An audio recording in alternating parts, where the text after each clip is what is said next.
trying to send a message. They sent a message down here that enough is enough. This has been going on long enough. For a long time, we kept hearing sentiment all across the state, especially from the leadership. No one ever comes up and says anything to us about tax transfers. No one ever says anything to us about lobbyist spending. No one ever even talks about this when we go back home. We have an historic opportunity to not only reform a corrupt political culture, but to end it once and for all. However, I believe, and I believe this very sincerely, that we have a short window of opportunity to make this happen. There is an unmistakable momentum there today that we need to use to make sure that we pass these bills, because this opportunity may not come again.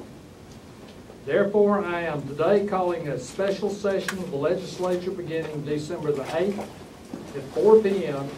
to put an end, once and for all, to a broken and corrupting political system that gives the special interests far too much power. Every party, every year in an election supports things. Republicans, Democrats, everyone has always supported it up until it gets into the legislature, and then miraculously, it always dies, only to be resurrected before the next election. This is an opportunity that we may not see again for the next 20 to 30 years, to set a pattern that changes that culture and changes its fundamentals. These bills that we will introduce will, for the first time in the history of Alabama, require full disclosure of spending by lobbyists on all public officials and public employees. All. Not just here in Montgomery, but all public officials. That means in every county going to be affected. It means that Jim Summers has just thought he's been working hard up until this point.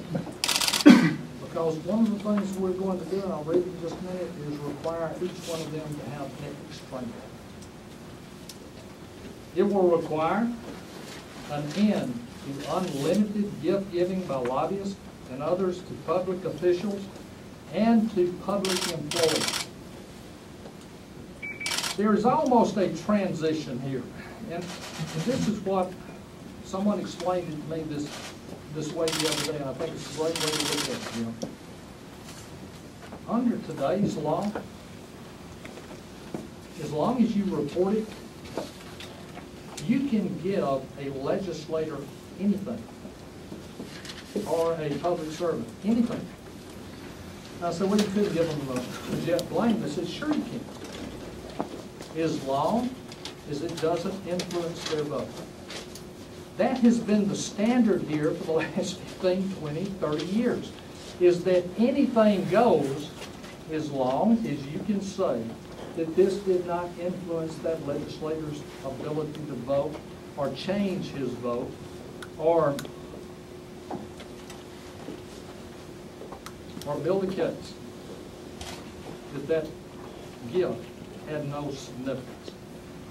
What this package does is turn that concept completely on its head today. And if this passes, if it's not modified, if it passes, then all of a sudden every public official knows you cannot accept anything. Now that's quite a transition from everything goes to nothing is allowed except for a few small, common sense exceptions. There will be a bill that will, for once and for all, ban pass-through pork spending. Now, most of you know that over the last few years, this has been something that I think is just unacceptable in a system that we have in Alabama today. Or any legislature, no matter who is in charge, Democrats or Republican, no one should be able to take money and park it in another agency and go back at a later date and assign that to a certain project in their district. The legislative capacity for putting a line item in a budget or any way that is fully disclosed, I will never have a problem with it.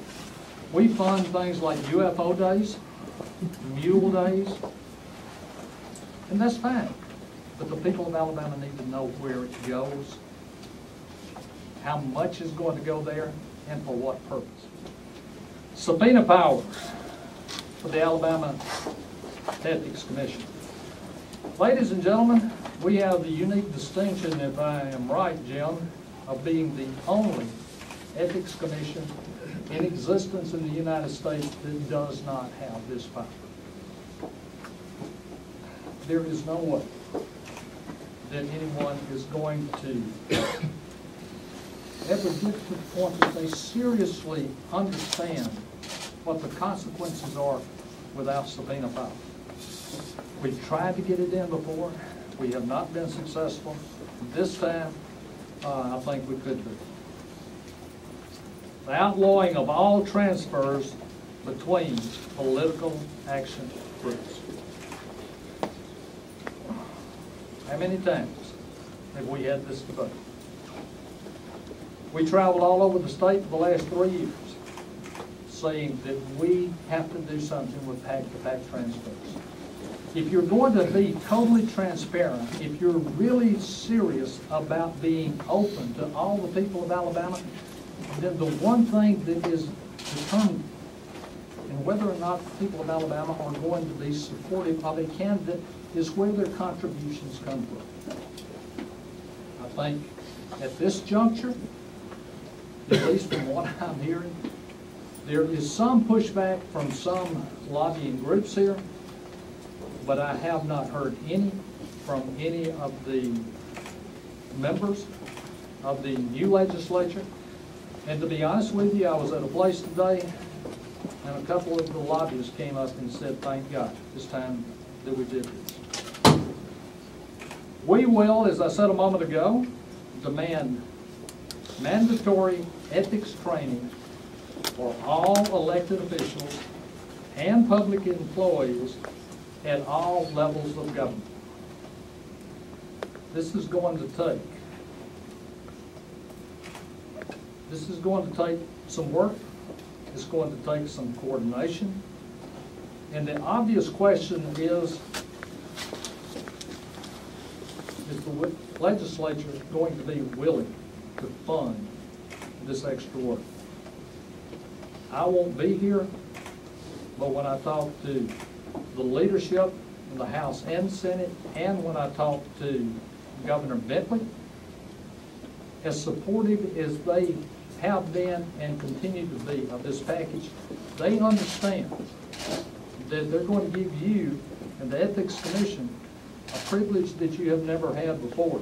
Not only expanding this, but all of a sudden beginning to articulate to every elected official, here's the new standard.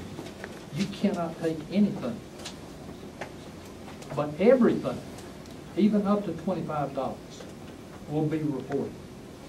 So every person in Alabama now is going to have the opportunity to go online and not only see if someone a lobbyist took a legislator to dinner, but how often.